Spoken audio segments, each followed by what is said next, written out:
Beetroot കൊണ്ട് അടിപൊളിയായിട്ടുള്ളതും soft ആയിട്ടുള്ളതായ ഒരു പുട്ടിൻ്റെ റെസിപ്പിയാണ് കേട്ടോ ഇന്ന് ഷെയർ ആക്കി തരുന്നത്. മോർണിംഗ് ബ്രേക്ക്ഫാസ്റ്റ് ആയിട്ട് കുട്ടികൾക്ക് കൊടുക്കാൻ പറ്റുന്ന ഒരു ഹെൽത്തി ആയിട്ടുള്ള ഒരു റെസിപ്പിയാണ്.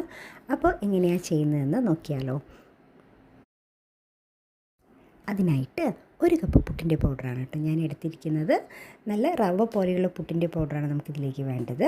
ആവശ്യത്തിനുള്ള ഉപ്പും ചേർത്ത് കൊടുത്തിട്ട് ഒരു ഗ്ലാസ് വെള്ളം ഒഴിച്ച് കൊടുത്തിട്ട് നല്ലതുപോലെ ഒന്ന് മിക്സാക്കി മാറ്റി വയ്ക്കാം. വെള്ളത്തിൻ്റെ അളവ് ചെറുതായിട്ട് കൂട്ടുകയോ കുറയ്ക്കുകയോ ഒക്കെ ചെയ്യാം കേട്ടോ. ഇതുപോലെ ഒന്ന് മിക്സാക്കിയിട്ട് ഒരു അരമണിക്കൂർ സോക്ക് ആവാനായിട്ടൊന്ന് മാറ്റി വയ്ക്കാം. ഇനി ഒരു പാൻ അടുപ്പത്ത് വെച്ചിട്ടുണ്ട് കേട്ടോ. അതിലേക്ക് 2 ടേബിൾ സ്പൂൺ ഓയിൽ ചേർത്ത് കൊടുക്കാം.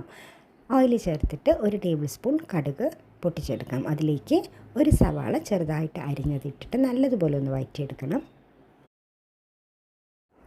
ആവശ്യത്തിനുള്ള ഉപ്പ് ഇപ്പം തന്നെ ചേർത്ത് കൊടുക്കാം കേട്ടോ.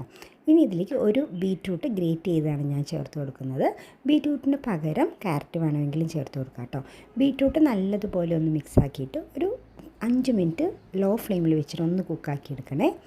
ഇനി അതിലേക്ക് ഒരു കപ്പ് തേങ്ങ ചിരവിയതും കൂടെ ഞാൻ ചേർത്തിട്ടുണ്ടായിരുന്നു. അതിൻ്റെ വീഡിയോ എടുക്കാൻ വിട്ടുപോയി കേട്ടോ. ഇനിയിപ്പോൾ ദാ അരമണിക്കൂറിന് ശേഷം നമ്മുടെ മാവ് നല്ലതുപോലെ ഒന്ന് സോക്കായി വന്നിട്ടുണ്ട്.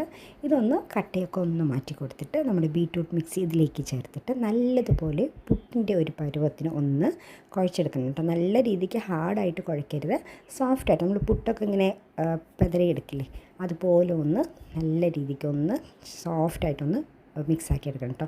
ഞാനിതിലേക്ക് ഒരു 4 ടേബിൾ സ്പൂൺ റവ കൂടെ ചേർത്തിട്ടുണ്ടായിരുന്നു. ഇനി ഇത് വീണ്ടും ഒരു 10 to 15 മിനിറ്റ് റെസ്റ്റ് ചെയ്യാനായിട്ട് മാറ്റി വയ്ക്കാം കേട്ടോ. എന്നിട്ട് പുട്ടുകുറ്റിയിലേക്ക് നിറച്ചിട്ട് ഇടയ്ക്ക് തേങ്ങയും കൂടെ ചേർത്ത് കൊടുക്കാം. പുട്ടുകുറ്റിയിലേക്ക് നിറച്ചിട്ട് ഒരു 5 to 7 മിനിറ്റ് ഒന്ന് സ്റ്റീം ചെയ്തെടുത്ത് കഴിഞ്ഞാൽ നമ്മൾ അടിപൊളിയായിട്ടുള്ള ബീറ്റ്റൂട്ട് പുട്ട് ഇവിടെ റെഡി ആയിട്ടുണ്ട്.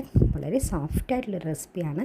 അതുപോലെ തന്നെ മോർണിംഗ് ബ്രേക്ക്ഫാസ്റ്റിനെല്ലാം കുട്ടികൾക്ക് ചെയ്ത് കൊടുക്കാൻ പറ്റുന്ന ഒരു അടിപൊളിയായിട്ടുള്ള ഒരു ബ്രേക്ക്ഫാസ്റ്റ് കൂടിയാണ് കേട്ടോ ഇത്.